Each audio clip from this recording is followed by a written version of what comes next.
Matt Campbell interviews for the Chicago Bears head coaching position. How legitimate is it?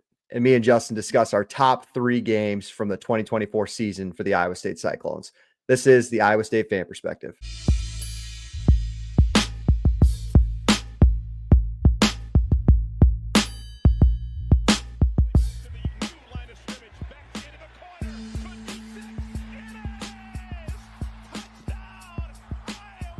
Snaps good, holds good, kick on the way by Conradi, end over end, and it is good! Kyle Conradi hit a 54-yard field goal, and Iowa State leads it 20-19! Oh my God! Welcome back to the Iowa State Fan Perspective. As always, brought to you by us here at the Fight Song College Football Show. If you're new to the show, thanks for joining in. My name is Jake. I'm joined by my co-host, my brother Justin, each and every single week as we discuss more off-season topics for the Iowa State Cyclones. Last time we joined with you guys, we thought we had Matt Campbell under wraps with a nice little 8-year contract extension, but the coaching world's always circulating here in the month of January. Justin, before we dive into all that, how are we doing tonight? Doing good this time of the year after the semifinal games, where I know it's a college football podcast, but usually get pretty into college basketball this time of the year. Watching that Iowa State game yesterday got me in a pretty good mood, so we're doing pretty well. Yeah, assuming the majority of our listeners tune in to pretty much all Iowa State athletics. And it's a good time to be a Cyclone right now as the men's basketball team gets an awesome win on the road in Lubbock last night and looks to be, dare I say on this show, a Final Four contender. I'll put it lightly there. I might have had some stronger words for you, Justin, last night, but I don't want to jinx the entire ramification of it. I'm pretty active just by like checking the odds markets and stuff like that. And I may have some money invested in the future of these Cyclones, but I think the last time I checked, they are sitting at like the 5th best odds to make the Final Four. So an active contender is a light way to put it. Justin and him betting on futures, whether it's championship odds, win totals, whatever it is. If you're not new to the show, if you guys listen to us all the time, that does not surprise you. It's been going well this year. So if it ain't broke, why fix it? Before we get into a lot of that stuff tonight, guys, we will talk about the Matt Campbell job interviewing for the Bears. We will give our top 3 games from the 2024 season and a bunch of other Cyclone news. If you're new to the show, subscribe today, like the video, comment below your guys' thoughts as we are heading into, some people call, what do they call it? The dead months of the off season. But in the new age of college football, Justin, it doesn't ever feel like we have a month off. There's the transfer portal, there's coaching news, whatever it may be. And I mean, the date is, as we're recording this, it's January 12th, Justin. And we still have one more college football game, which nobody here is ever going to complain about that. Yeah. Usually the season's over by now, I think. Well, if it's not over by now, it would have been over tomorrow having the national championship game. But this year being the extended playoff or whatever, so they've got another week. What did you think of the playoff games being played on a Thursday and Friday as far as the semifinal games go? Because I thought it was kind of weird personally. I kind of like when they were both on New Year's Day and it just felt kind of bigger. I felt it was kind of odd that they were both on different days, especially the Thursday game. But yeah. I liked it just because there was nothing else going on that week, so it gave me something to look forward to. But it's going to take some getting used to, that's for sure. Well, the quarterfinal game, the Boise game was New Year's Eve, which I enjoyed. I could have used, most people work during New Year's Eve. So like putting that one game at your nightcap, I kind of like that spot. And then you had 3 during New Year's Day. So you still get that feel. I know normally in the 4-team playoff, it was the semifinal games that were usually on New Year's Day. And then fast forward to last week, I was not a fan of the Thursday night Penn State Notre Dame game. Just like the game itself, I should rephrase that. Fantastic game. The time, I hated it. Thursday night, my thought was play the Ohio State-Texas game on Friday night. I thought that was fine. Everybody's going to be watching it. All eyes are going to be on there Friday night. But then the NFL playoffs started this weekend, and there wasn't a noon game. And I said this on our Play the Fight Song live show last week. I said, why not play one of those games, Texas, Ohio State, or Notre Dame, Penn State in the 11 o'clock kick. Like, why not make it an early game on Saturday? And then that Or gives they could have just played both of the NFL games in the early slates and then had the college football as the night games Justin. on a Saturday. Because I don't know, I'm kind of a radical. I like when college football is played on Saturdays. Just a weird take Justin, that I have, let but me it's fine. stop you there. I'm gonna stop you there. What you just said would require the NFL to give up a prime time slot in January on a Saturday. Well, I didn't watch yesterday's game, so I would rather watch the college football game. But I was gonna say, if you guys are people who think that the Thursday Friday thing was fine because you love the NFL playoffs so much, good for you. It's probably because your team is playing. Justin and I's team sucks and they weren't playing, and we're not big like overall NFL fans. So you're talking to the wrong crowd if you liked the Thursday night, Friday night game, because college football is a Saturday sport and deserves to be played on Saturday, along with the national championship played on Monday. But Justin, we're kind of digging ourselves into a little rabbit hole. I think we could spend. once about I mean, yeah, we'll move on. We're not going to hear anybody complain about how lopsided the NFL playoff games are. Maybe people should stop complaining about how lopsided some of the college football playoff games are. We leave it at that. We can move on. No, you're good. I said before we touch on the Matt Campbell stuff, like initial thoughts from the actual games, because I thought semifinal games delivered better than maybe we could have imagined.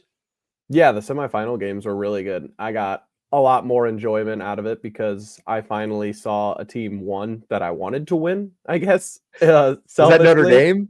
Yeah, I mean, I finally came around on the Notre Dame end of things, I guess. Better late than never. I've kind of been a hater on them, been fading them all season long, but you finally talked me into it, and I kept it bothers me that it took me longer than it did to like see kind of what they were doing, but I'm glad I finally did. And there's a fun team to root for. I like the way they play. It's not the most exciting style of football, but like Iowa State, and I feel like I think it's refreshing. They coach in a very similar way. They play a very complementary style of football, and it's very team-oriented over just exploiting one area of their team, I guess. It takes all aspects of their team to have success, and I think that's something as Iowa State fans we can kind of relate to, and they're doing it at the highest level right now, so that's been fun to watch. Well, you mentioned like team-oriented, and it takes everybody. How about like the injuries they've endured all season long, and to continue to step up, like that epitomizes what this Marcus Freeman coach team really is. And they just have next man up, and it's always like the offense. We talk about like when we refer to Iowa State, the offense plays for the defense plays for the offense. They all like kind of coincide each other at the best times. And that's how this team got to the national championship. On the other side, quickly, I thought Texas needed to be damn near perfect. And they, for about 3/4, they were, outside of a bad Ewers throw and that screen, 75-yard screen to Henderson to cut it to 14, or to break it open to 14-7 right before the half. But they had a shot to win, or I guess to tie it on the goal line, and they couldn't convert. It'll be interesting to see, and we'll talk about that more this week at Play the Fight Song with our live show every Wednesday, by the way. Maybe Thursday this week. It'll be interesting to see how perfect does Notre Dame have to play to slay the dragon that is the hottest team in college football right now in Columbus? They're going to have to play pretty well. I think the spread's sitting at like 9.5 right now. And everyone was worried about Texas getting blown out. And that was only sitting at 5.5 or 6 by kickoff. But Texas's D-line and their defense, I think, was not really getting the credit that it was due. That was one of the best defenses in the country all year long. And they have been kind of the last 2 years. So I thought they did a really good job of kind of containing Ohio State. Obviously, that could be seen in how Jeremiah Smith played, but that just allowed other facets of Ohio State's offense to kind of peek through. So Notre Dame's going to have to do that and then some, and then they're going to have to find a way to keep up and score, because Texas obviously showed how difficult that was, only getting 14 points on those guys. Ohio State obviously got one of the top 5 defenses in the country as well. So they're going to have their hands full. Absolutely. Well said. And for more of our thoughts, JP, Cam, all of my co-hosts at Play the Fight Song, our college football show, we'll give our full thoughts next Thursday, I believe, as we're going live every week. If you guys are, again, new to the show, we do a live weekly college football show where we cover the entire sport because we love this damn thing. And me and Justin love the Cyclones. in particular. Now, let's get to Cyclone talk, Justin. Let's get right to it. We got Matt Campbell interviewing for the Bears job. Justin, to my knowledge, every NFL head coaching interview needs to be made public. Am I wrong in saying that? I'm not sure if I totally quite understand. I believe so. I thought I saw somewhere the Jets were interested again. Now, I know he's interviewed for the Jets job before, but I Yeah. didn't see any public information that he actually interviewed with them this time around. There's a I know lot. there was interest there. There's a lot we could break down, Justin, just like if we wanted to get into the Bears side of things, the Iowa State side of things. But what are your initial thoughts as you kind of saw that? I'm sure a little bit surprised. Not really. I know we always talked about if Iowa State was to figure things out again after their kind of 2-year down period the last couple of years, if they were going to figure it out again, I'm sure Campbell's name was going to start getting thrown around in the coaching rumors again, just like he was back in 2020 when he was one of the hottest names out there. So it doesn't really surprise me that he's up for those considerations again.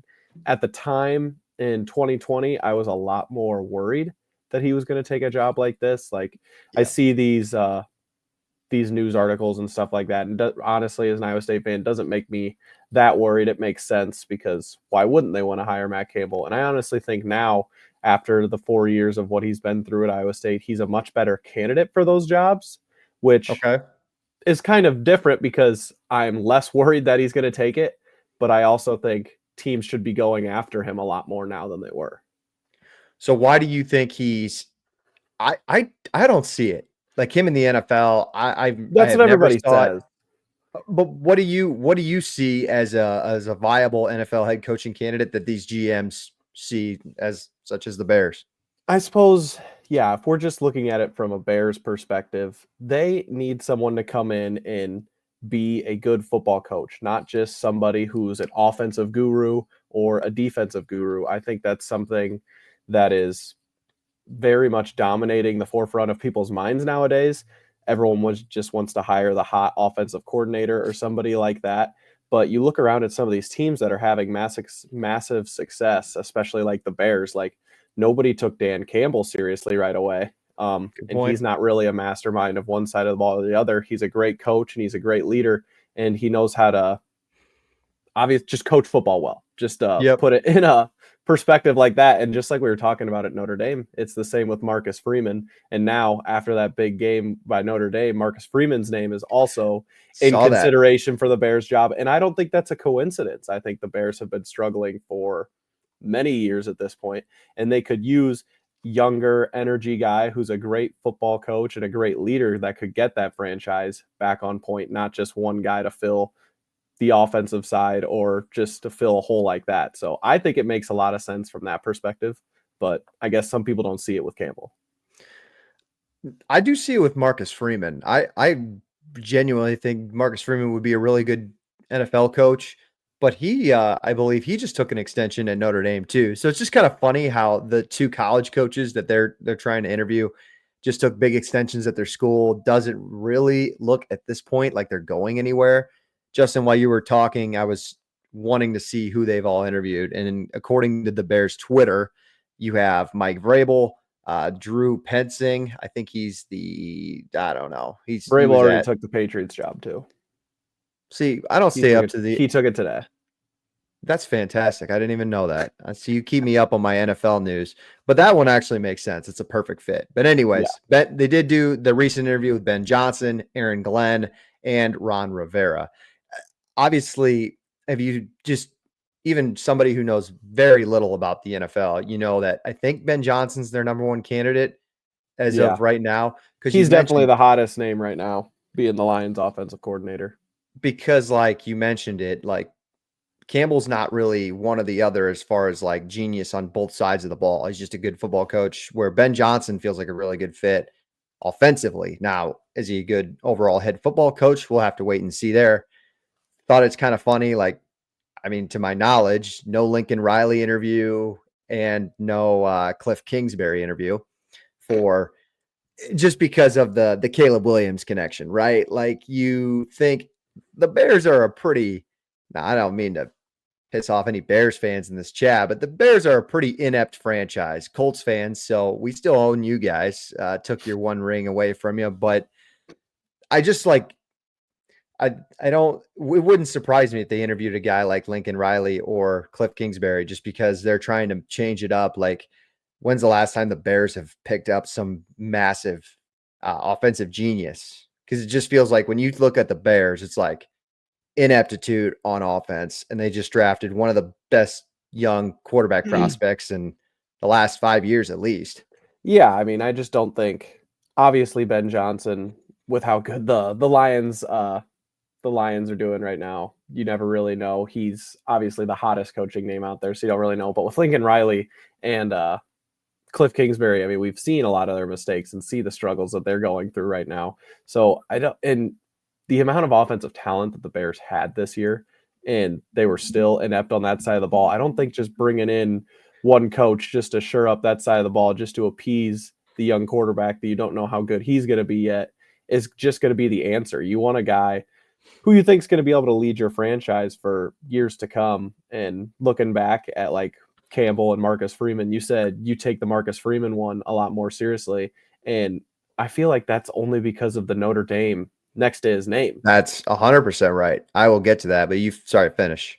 Because Campbell, I mean, we've seen Campbell as a head coach now for how many years at Iowa State, and we've seen him grow every single year, seen the ups and downs and how he's actually been able to fulfill his vision as a head coach.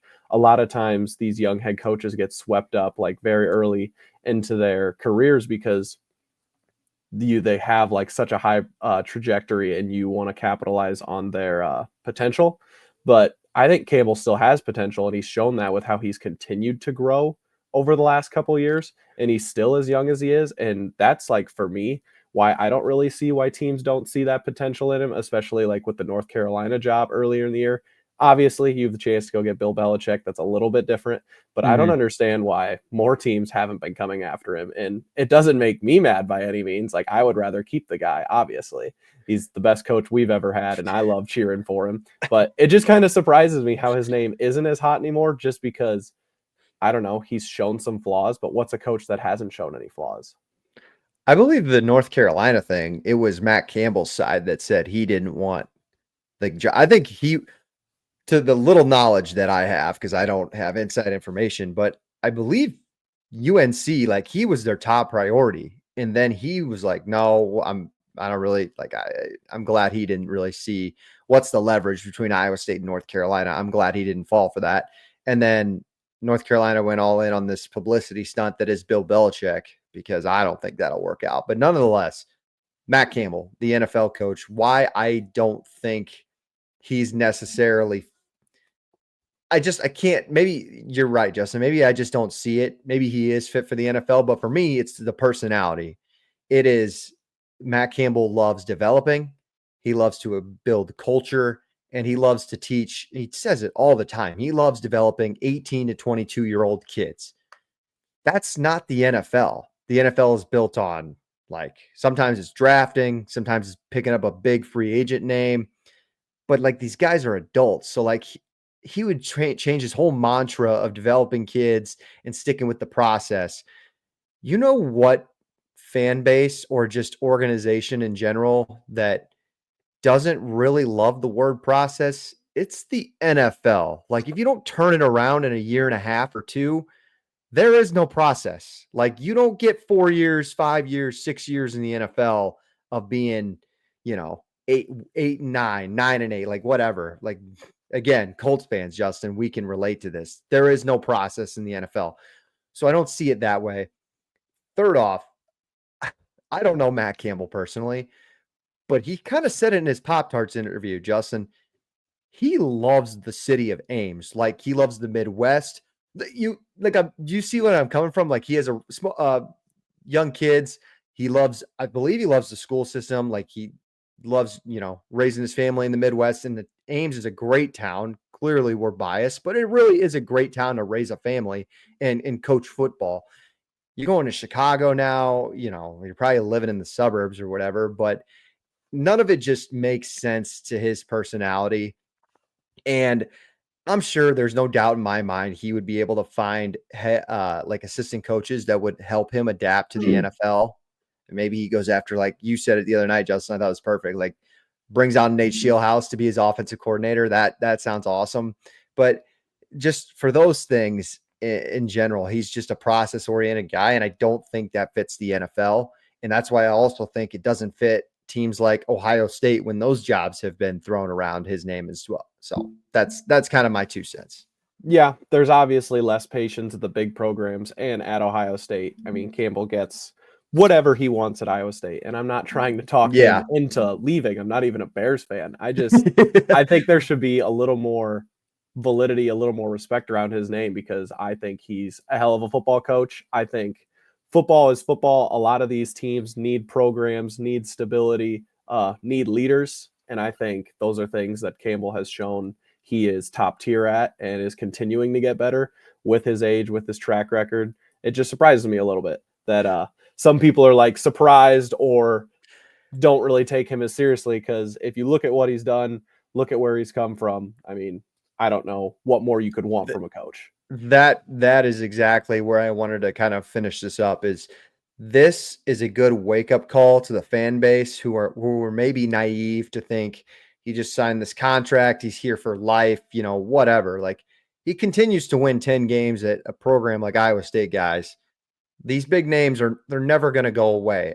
He's what, in his mid 40s? He's still super young. He's got at least like 20 years of coaching left if he wants to. So to think he's never going to get interviewed for these big jobs, we're kind of lying to ourselves. Um, I think it's a great wake up call for the fan base to still, continue to donate to the collective, to still be invested, to try to pour their resources. And like Jamie Pollard, a guy like Jamie Pollard, to continue to pour his resources into Coach Campbell, even on the basketball side, TJ Otzelberger, who I'm sure has received many job interviews before. Like we're in the prime days of Iowa State fandom, but to think somebody wouldn't come in and try to steal our coach, we're not naive to say that. I will say though, the 8-year contract comes at a good time. Let's say Iowa State has an awesome year again. Maybe they make the playoff next year, and he finally just said, I won the Big 12 title. I've done everything that I've wanted to do here, and he takes something somewhere else. That buyout will get paid.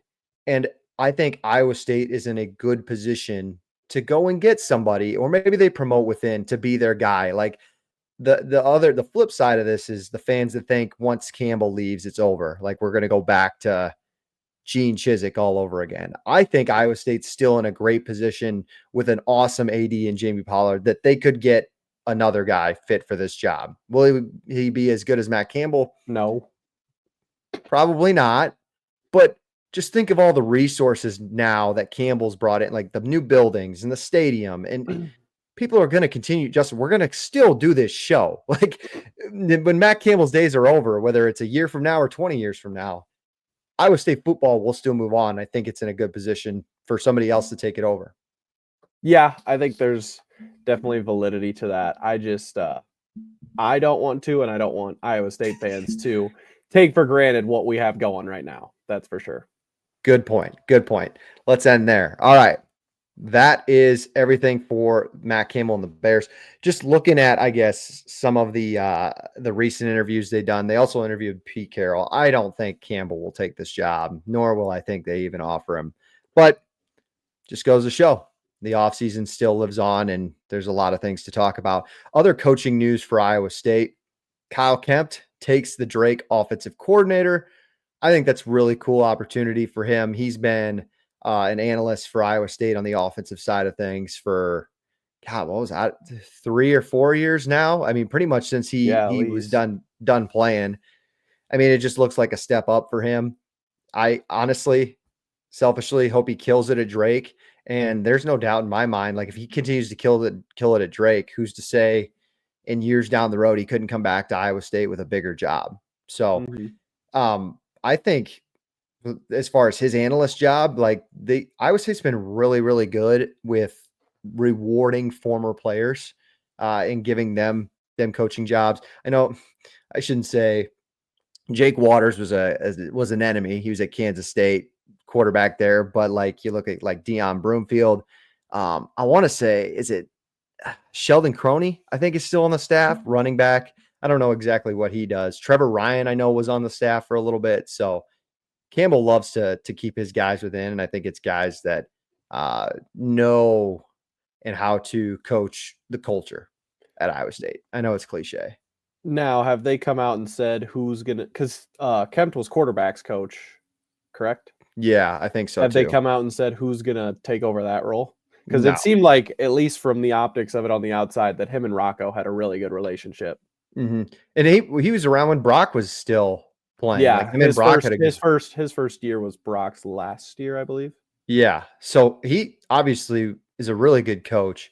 No, I haven't seen who's going to replace him yet, but it wouldn't surprise me. Maybe I can't think of the analysts who are like, there's maybe some of the GA guys that are in the program right now who it feels like just a promotion. Like, I don't think they're going to go out and hire somebody just specifically for this job, but I could be wrong. Yeah. We've been wrong multiple times before. I know we've complimented the coaching staff a lot this year, but everyone sees the offense coordinator, defense coordinator, and head coach, obviously. But it's a lot of those position coaches that mean a lot to the culture of the team and buying Yep. into the head coach. So guys like Kempt have been very valuable to the program. And I mean, even I think they announced that Noah Pauley, our wide receivers coach, he was like position coach of the year in the Big 12, or wide receivers coach. Wide receivers coach of the year. Yeah. So that's pretty He's big time fantastic. too. So it's good to keep guys like that in house, because that's how you build year by year. And who knows? We'll see how. I mean, the more that we're going to have success, more guys like that are going to continue to get poached. So we'll see how they can continue to build from within that way.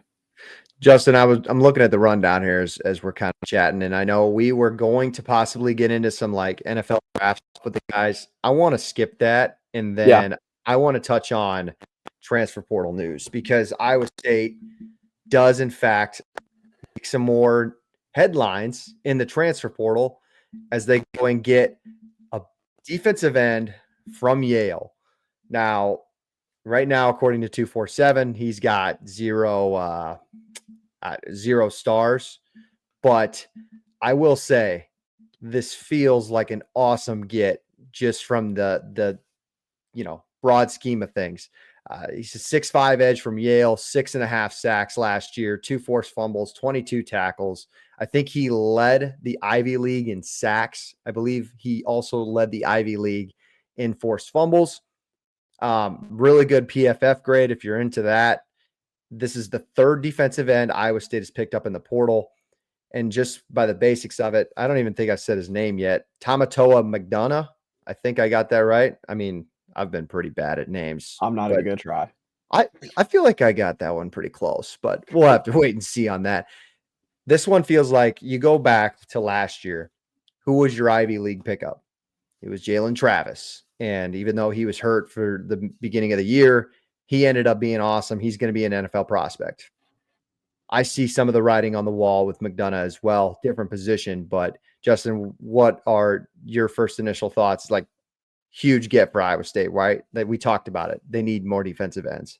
Oh, for sure. This was a huge pickup, and one that I wasn't really expecting, especially after Unyedem leaves and he says he's going to Texas A&M. It's kind of a punch to the gut for us, seeing one of those bigger schools kind of pay one of our guys and take him away from us. Can't blame him there, but for us to go out and get a guy like this, obviously NFL body, someone who could come in, has a proven track record, being somebody who is in the Ivy League, obviously doesn't hurt. Must be hopefully a smarter guy. So yeah, when you get when you get an Ivy League guy, like, you don't have to know anything about him. Like, you're just it's automatically assumed he's at least a good locker room guy. I don't like know. I don't know how automatic that is, but hopefully there's something to that. Well, there's just academic standards and everything you gotta deal with being at an Ivy League school. Like, you got to think like Jalen Travis. They were, they were obsessed with him when they picked him up, and he was awesome. I think you have it down, Justin. We get 2 more years of eligibility from Tatamoa, and we only had 1 of Travis. From what I know, I believe he's got 2 years left. So really good. They go and pick up. They got the defensive end from Tulsa last December, as well as the Butler kid from UNI, who I think is going to be really good. Just thinking of the roster on the top of my head, you still have Ike Eziagu. I think there's a couple of young guys that are going to have to step up, but now it feels like the defensive end room is filled. I wouldn't be mad with another pickup. I'm sure the staff is still probably thinking about it as far as fit goes. We'll see kind of where the transfer portal window goes, because it's closed. Nobody can enter the portal anymore. There's still the spring cycle. So a lot to be us like wait and see, I guess, still at this point, but really good pickup for Iowa State. That sits at 6 guys that they have picked up in the portal, I think, if I have that number right. And it's funny, Justin, I noted this. Teams in the Big 12 in transfer portal rankings class, here are the schools. Like, basically, if you had a lot of coaching change and bad seasons, you had a ton of overhaul. Kansas, disappointing season, 21 new guys in the portal. UCF, new coach, 23 guys in the portal. Arizona, terrible season, 23 guys in the portal. Oklahoma State, bad season, 23 guys in the portal. West Virginia, new coach, 23 guys in the portal. The number seems insane to me, Justin, because like I said, we're not even in the spring window yet. Like, you're bringing 23 new guys. You're assuming you got rid of 20 others. Like, you have 40 new guys, basically. Just you're a brand new football team heading into the spring. I am very thankful to be an Iowa State football fan. Just because, like, the portal has never been Matt Campbell's thing, right? And I think that's why you said what you said. They're very specific and they're very attentive on who they go after in the portal, and they're not just going to pick up a guy to fill up roster spots. Like, you have a purpose on this team when they go and pick you up. And a lot of the times, these transfer portal guys, it's tough to know how they're going to hit, because you don't really know how they're going to fit with your program. You don't really know how good they are, how they're going to fit into your scheme. So when you've got mass overhaul like that, it can be very tough to predict. Even with Iowa State, it seems like they only really hit on a select few of their transfers that they do bring in.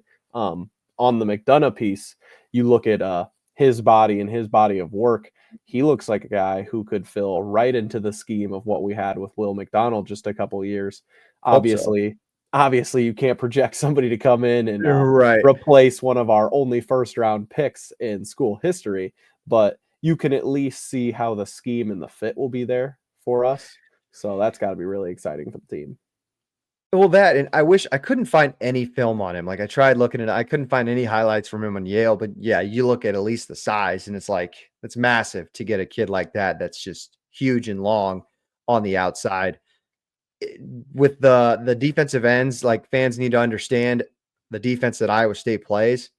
These guys are still not going to be like huge stack guys. Like, that's just not what you're going to be with a 3-down lineman. It's more of contain, sometimes getting edge pressure.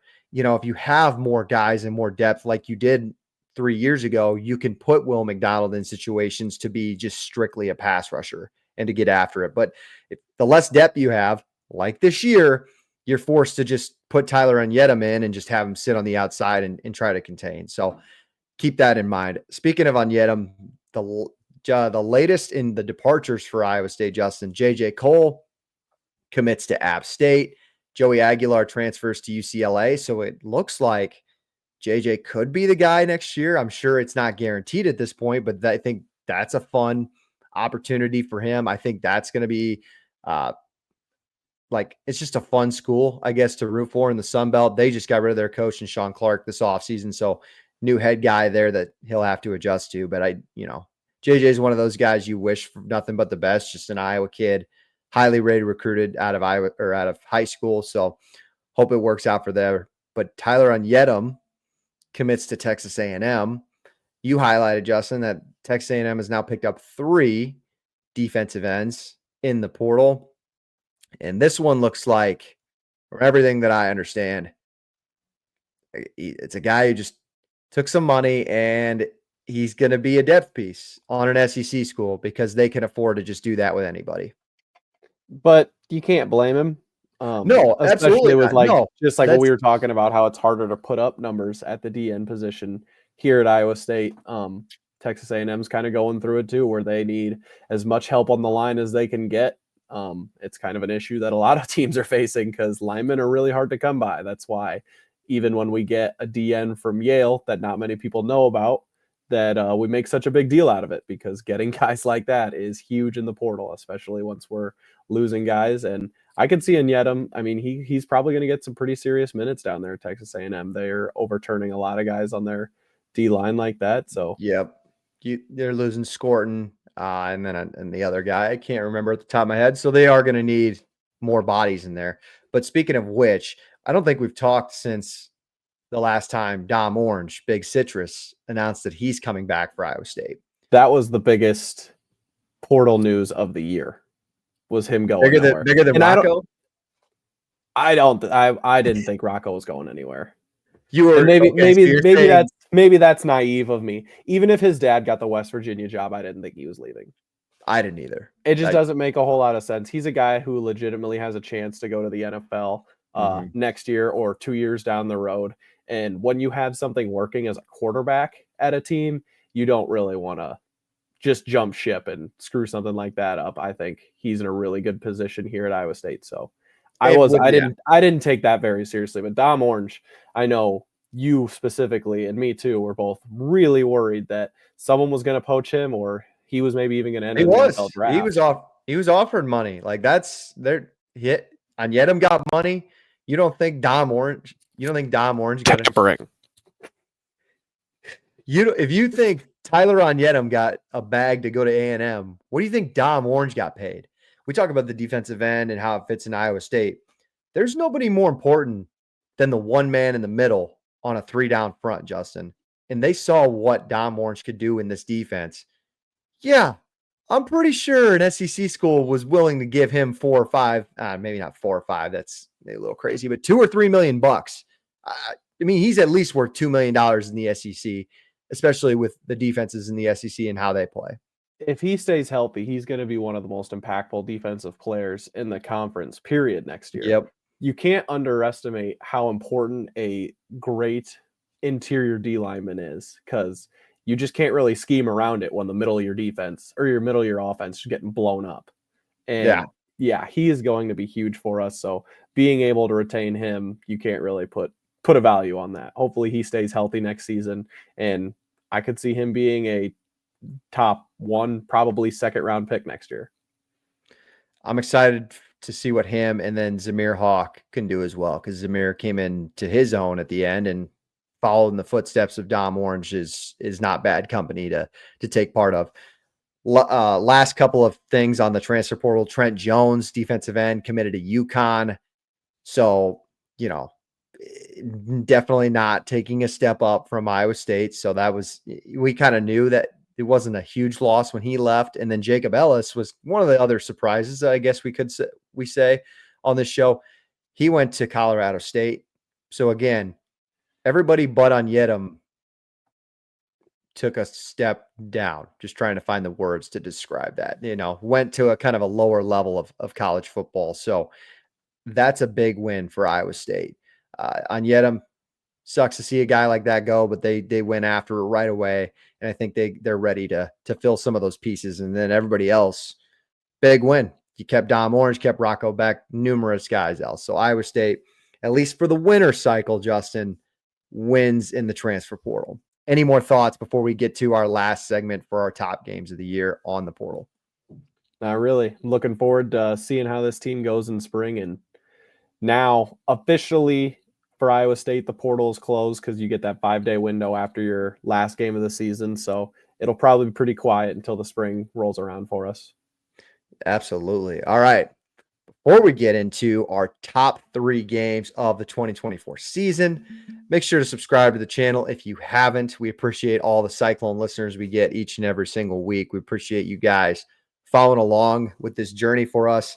We're going to try to make this offseason a little more interactive for you guys. We got some things in mind that I think is going to be exciting, because right now the offseason is a great time to be an Iowa State football fan, as we are still eyes ahead, 8 months away until the first college football game of the season, and your Cyclones are a part of it. So subscribe to the channel, like the video, comment below what were your favorite games of the 2024 season, or opinions on Matt Campbell to the Bears, or any transfer portal thoughts of your own. We love to hear from you. So Justin, that being said, let's get into it. Top 3 games of the 2024 season. Are we going to go like you say 3? I was gonna ask you this because I don't really want to just list the same games back to back. Should we do a little Bill Simmons draft order? Do a Okay. little draft of the best games of the year. I like that idea. It's all right. We have 847 subscribers. We're not stealing anybody's ideas around here. I love that. So, like, your first pick is going to be number 1, the number 1 game of the year. Yeah, sure. Okay, I can go. So do I get to go first then? Yeah. You get us started, my man. I'll let you get first pick. I'm sure this is going to fire some people up, but I honestly think before you, sorry, I didn't want to steal your thunder.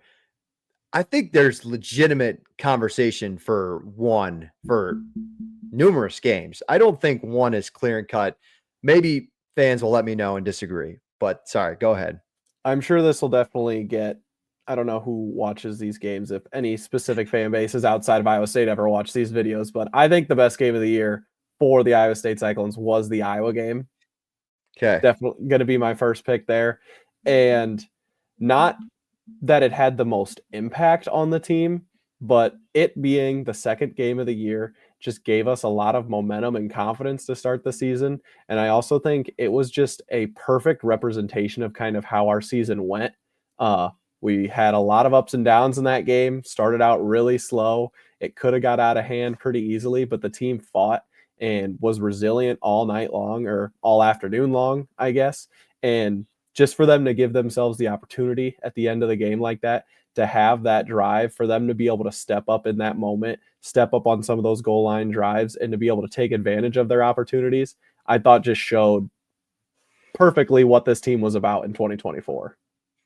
That's a good point. And you look at that win, like the Iowa game has never defined Matt Campbell coach teams. Like, they've found ways to have successful seasons while losing that game, but it really did set the tone. And I think you said it well, Justin. It set the tone on how resilient this group was all season, and to get over that hump of winning on the road at a pretty good Iowa team this year, good defense, back against the wall, and you had guys who just made plays in the second half.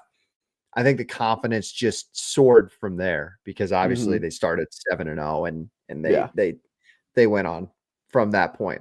I was also going to ask you, are we doing this based on, I guess we could do it however we want. Is it like most important? Is it just your personal favorite? Is it I was just going my personal favorite. Okay.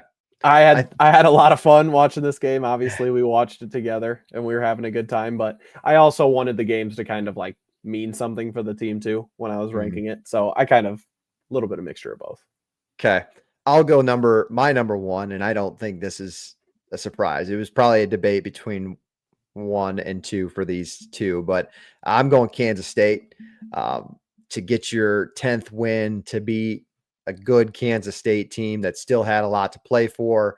Your Big 12 title hopes were on the line still after losing 2 in a row in early November, when you thought the season was kind of over, and you went off, you rattled 3 straight, and it was like all eyes were on that night in Ames. It was senior night. It was over Thanksgiving break, but still just an awesome, awesome crowd. It was cold, so the crowd showing up in the cold was really cool. And yeah, just to get that historic 10th win. We didn't know until midnight when BYU won, but it was the game to get you to the Big 12 title. Just so many historical ramifications. Still just kicks me to this day that I wasn't with you there in Jack Trice Stadium on Saturday, Justin. But I offered. I know you're not. Yeah, it's on me. It's all, we're looking in the mirror. We're pointing fingers at yourself here. But yeah, no, I think that this one meant everything, just because it's funny. Our 2 number 1s are so far apart on the schedule. Iowa was so early in the year when we had no idea what was in store for the whole season. And then Kansas State at the very last game of the regular season, just that's when you finally saw all of the games unfold and all the adversity you faced. And then just to finish it off that way. That's clear. I was actually going to pick that one if I went first. You're going to pick Kansas State? Kansas State was my number one. That's fair. I wasn't going to pick it just because I didn't think it was Iowa State's cleanest game, which Iowa wasn't either.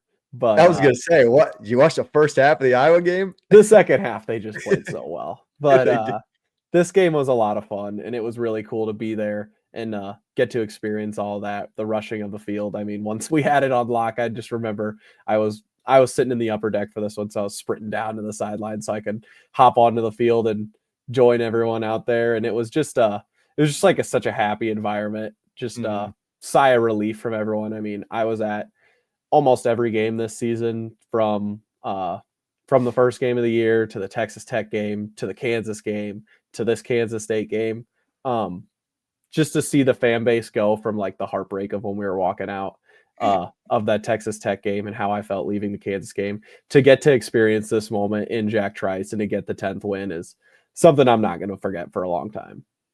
All right. Number 2. Okay. Yeah. So my second pick is actually going to be the West Virginia game. A game, I don't know if you had something to pull up for that one, probably not, but it was a game that me and you were both at. Was that the 7th win or the 6th win? That was the 5th. I believe. This is the 5th. 1, 2, 3. 4, no, it was the 6th. 6. Yeah. So we got 6-0. It was the halfway point of the season. Morgantown was just a great environment. They were gearing up for that game. They had their cold night. It was a blackout. They were doing a lot of things. They honored Anthony Beck that game. That was not an easy win for Iowa State. It was a very hostile environment, and it was one of those wins that once we went 6-0, we really started taking ourselves seriously. It was our toughest game up to that point, and I still think it was Iowa State's best game from start to finish on both sides of the ball for the entire season. The offense was clicking all night. The defense was clicking all night. Special teams was really good. And to get a night win on Fox that night, it was just it was a really good spot for Iowa State. Very well said. That was a close 2 for me, but number 2 is it's got to be UCF to get that 7th win right before the bye week. It's just one of the, as far as like watchability, not good. I mean, I was sick to my stomach like the whole game, and I'm just sitting there in silence. And didn't really enjoy watching that game. But then to see the comeback unfold and just to look back on it now in January, that was just that's one of those games, Justin, that it might get shuffled in the mix of the 2024 season, but like those are going to be games we're going to be talking about when you're sitting at the table Christmas Eve in 2037. Drinking a couple of football pops, and you're just like, you remember that UCF game in 2024? Like, had no business coming back and winning that game, but it was super special. And that got Iowa State at 17, headed into the bye week, and I was like, wow, this team is possibly a top 10 football team in college football. So that's my number 2. Yeah, the last 4 minutes of that game, with the defense getting a stop and then Rocco leading the offense down the field, changed the season. If they don't play those last 4 minutes as well and as perfect as they did, those last 6 games don't happen and do not mean near as much. Yep. Number 3. Yeah, my last pick is actually going to be the Pop-Tart Bowl. I'm surprised. You think people are disappointed that's not in our top 3 in general? So I didn't have it as number 2 for me. It was in my top. Those 3 games were actually the 3 games that I picked were actually my 3. I didn't have Kansas State or UCF up there, so those were my 3. Wow! Just because where they were going into that Pop-Tart Bowl, going into that bowl game, coming off of my close 4th game, the Big 12 championship, great game for us there. Coming off of that game, just the morale was really low. Obviously, after getting beat down the way we did against Arizona State, to see the team rally back with all the starters and all the injuries that we had faced all year long, with the guys that went out there and finished off the job. Even though Cam Ward didn't play the second half, Iowa State still battled and hung in there in the first half when they were playing, and to go and get that job done. You could see the exuberation on the face of Campbell and Rocco, and I thought it was Rocco's best game of the year. So when your quarterback's playing that well, it's usually a pretty entertaining game. So I couldn't keep that game out of our top three, especially just because that was also our most watched game of the year nationally. It was a big spot for Iowa State. So to see them be able to pull it off, I had to mention it in here. And it could be a springboard to possibly a monstrous 2025, or just, you never know. You never know what this game could do for Iowa State nationally years down the road. Even if it doesn't, just like you were saying with the Kansas State game capping off the regular season, I was really happy that they were able to cap off the postseason, right? Just because how much this season meant to us as fans. I didn't really want us to show up and have that Big 12 championship and then have a bad bowl game define this season. Iowa State still is yet to win 10 games. Thanks, Pop-Tart Bowl. Just unbelievable. Ruined all the fun. Number 3, I thought I was going back and forth. I had either Utah or Baylor. Man, I did not enjoy that Utah game. That's why I'm going Baylor. Watchability, Utah it made me, again, just UCF and Utah were those. I hadn't watched football, or I hadn't had the same like sick to my stomach feeling like I was watching. The ramifications of Iowa State overcoming Iowa Stating in that Utah game, though, should not be forgotten. No, definitely should not. But I'm going to go Baylor because it was a whiteout. I think it was first Big 12 conference game of the year. So like the home games were terrible. North Dakota, Arkansas State, and you get the prime time at night whiteout, best weather of the year. That weather I remember was fantastic. So all the vibes at Jack Trice Stadium were a lot of fun. You said it. I thought West Virginia was their most complete game. But after like middle of the second quarter, Iowa State kicked Baylor's ass. And we thought that Baylor team's going to be terrible. Aranda's going to get fired. Baylor was a top 5 team in the conference. I mean, they were that Hail Mary away from making things interesting. Yes, exactly. They're one Hail Mary away from, I think, winning 9 games in the regular season. And Iowa State kicked their ass in the second half. That was a ton of fun. The blocked punt. Ben Bramer had his best game of the year, and he battled a ton of injuries, and he was awesome that game. And just like I said, the vibes at Jack Trice Stadium maybe influenced that pick a little bit, but that was a fun night. That was a lot of fun, in which in the second half, there was zero doubt in my mind Iowa State was losing that game.